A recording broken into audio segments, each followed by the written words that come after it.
તો એક ભાષા શીખવાડું કે જેણે જેણે આ દેશ માટે કામ કર્યું, આ દેશના સમાજ માટે ઉત્થાનનું કામ કર્યું, ભલે એક રાજ્યમાં કે બે રાજ્યમાં કે 5-15 રાજ્યોમાં દેશ ને સમાજ માટે કામ કર્યું, એના પ્રત્યે કમસે કમ મને તમને એટલી ભાવના થવી જોઈએ કે આ અમારા ભારતના છે, આ અમારા છે.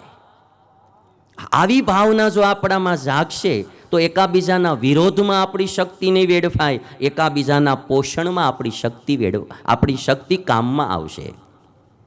અને બહુ સીધી વાત છે, હું તમારો વિરોધ કરું, તમે મારો કરો, સરવાળે બેયને નુકસાન હોય. હું તમારું પોષણ કરું, તમે મારું પોષણ કરો, સરવાળે બેયનું પોષણ થાય. આ બહુ સીધો હિસાબ છે ભાઈ. કોઈ મહાપુરુષોને જાતિવાદમાં ન બાંધશો, કોઈ ભગવાનને જાતિવાદમાં ન બાંધશો. એ બધાથી પર હતા. એ બધા આખા સમાજના હિત માટે આ લોકમાં આવ્યા હતા. એણે આખા સમાજનું હિત કર્યું છે, એણે મારા તારી કરી નથી. એ વિશાળ હતા, એને વિશાળ રહેવા દેજો. એ મહાસાગરની માછલીઓ હતા, એને મહાસાગરની માછલી રહેવા દેજો. એને તમે હાથે કરી કૂવાના દેડકા ન બનાવતા, એને કૂવાના દેડકા ન બનાવતા. એ મહાસાગરની માછલીઓ હતા, અને મહાસાગરની માછલીના રૂએ એણે આ દેશ માટે કામ કર્યું છે. એટલે આજ વિશ્વ યુવા દિવસ નિમિત્તે મારે કહેવું કે આપણી યુવા પેઢી, અને આટલા યુવાનો છીએ ભાઈ, જો આ ખાલી 2 હારા યુવાનો નહીં, હવે તો ધોળી દાઢીવાળા આપણા ગુજરાતના દિલ્હીમાં બેઠા તો ઓલી સૂંસળી આંખીવાળા ચાઇનાવાળા ઊંચી આંખ નથી કરી શકતા. કે હાલો હવે ધોળિયું થઈ ગયું એને.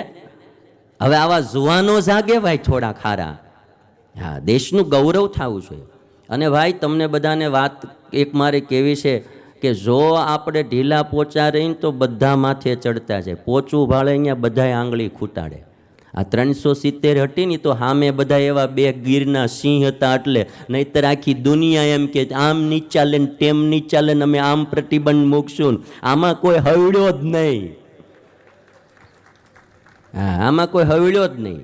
ખાલી અણુબોમ્બનું પરીક્ષણ કર્યું તો અટલ બિહારી વાજપેયીએ તો એ વખતે પ્રતિબંધ મૂકી દીધો તો એક દેશવાળાએ. તમને આ બધો સપોર્ટ નહીં કરી. વાજપેયી બી લોખંડી પુરુષ હતા, એ ડગ્યા નહીં. પણ એ જે કરવું બધાય પાસે અણુબોમ્બ 7 વખત નહીં 10 વખત દુનિયાનો વિનાશ થઈ જાય એટલા અણુબોમ્બ બધાય દેશો પાસે. અને જેની પાસે સૌથી વધારે અણુબોમ્બ એ બીજાને એમ કે તમારે અણુબોમ્બનું પરીક્ષણ નહીં કરવાનું, એટલે અમારે હું તમારા દીકરા થઈને રહેવાનું, અમારે તમારા નકરા વાહે લબીડા જ કરવાનું. એ પાછા એમ કે સીટીબીટી ઉપર તમે સાઇન કરો. અટલ બિહારી વાજપેયી એવા લોખંડ પુરુષ નીકળ્યા, સીટીબીટી ઉપર સાઇન નહીં થાય. પોખરણમાં ધડાકો કરી નાખ્યો, કોઈને ખબર જ ન પડી અણુ પરીક્ષણ થયું. અને આપણો દેશ અણુશક્તિથી યુક્ત બની ગયો. પુરુષો જોઈએ, સારા યુવાનો હોય ને એને મારે પ્રેરણા એટલા માટે કરવી, તમે સારા ઉદ્યોગપતિ બનો, સારી નોકરીઓ કરો, દેશ વિદેશ જાઓ, આપણા દેશની સંસ્કૃતિનું ગૌરવ રાખો, વિદેશમાં જાઓ, ભણવા જાઓ, તમને કાંઈક સારું મળે તો પાછા ભારતમાં આવી ભારત દેશના લોકો માટે કામ કરજો. ગાંધીજી આફ્રિકા ગયેલા, ભણ્યા છે એવડા ઇંગ્લેન્ડમાં, બેરિસ્ટર થયા ત્યાં, અને આફ્રિકામાં ઘણી ચળવળો કરી. જ્યારે ઇન્ડિયા આવ્યા એને એમ લાગ્યું કે મારી જરૂર મારા દેશને છે, પછી બાપુએ ભારત માટે કામ કર્યું. હા, જરૂર આપણે બહાર જઈએ, આવીએ, ભણીએ, ગણીએ, આપણને એમ લાગે કે મારામાં આ શક્તિ છે, મારી આ શક્તિ મારા દેશ માટે વાપરવી, પાછું ઇન્ડિયામાં આવીને કામ કરવું. અહીંયા માર્કેટ તમને બહુ મોટું મળશે ભારતમાં. અને ભારત માટે કંઈક કરવાની લગ્ની આપણે બધાએ રાખવી. રામ, એના જીવનમાં સંકટ બહુ મોટું આવ્યું. જે દિવસે રામને ગાદી મળવાની હતી એ દિવસે વનવાસ મળ્યો. રામની ધીરજ ન ડગી. અને નજીકના માણસો જ્યારે વિરોધ કરે ત્યારે માણસને દુઃખ પણ એટલું લાગે, પણ એમાંથી જ માણસની ઉન્નતિનો માર્ગ પણ મોકળો થતો હોય છે. જો રામને વનવાસ ન મળ્યો હોત તો કદાચ રામાયણ જેવો ગ્રંથ પણ ન હોત. રામાયણ ગ્રંથ તમે જો, એમાં સૌથી વધારે રામના 14 વર્ષની જ કથા લખાણી છે. આમ તો એમ કહેવાય કે રામ 11,000 વર્ષ જીવા, પણ રામાયણમાં કથા સૌથી વધારે 14 વર્ષની જ લખાણી છે.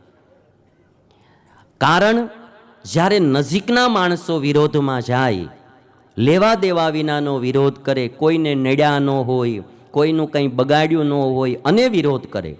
રામે નહોતું કઈકઈનું કાંઈ બગાડ્યું, રામે નહોતું મંથરાનું કાંઈ બગાડ્યું, અને જ્યારે મંથરા અને કઈકઈએ વિરોધ કર્યો અને ષડયંત્ર રચ્યું, રામને વનવાસ દીધો, અને એમાંથી જ આજ વર્ષો પછી પણ રામ આ દેશમાં પૂજાતા રહ્યા છે. જે સંઘર્ષ કરે, જે સામનો કરે, એ જ માણસ સૂર્ય થઈ અને પ્રગટતો હોય છે અને પછી પ્રકાશતો હોય છે અને હજારો માણસોને ઉર્જા આપતો હોય છે. એટલે ક્યારેક જીવનમાં મુશ્કેલી આવે તો મૂંઝાઈ ન જવું, આત્મઘાત ન કરવી, રામના જીવનમાંથી આટલી પ્રેરણા લેવી.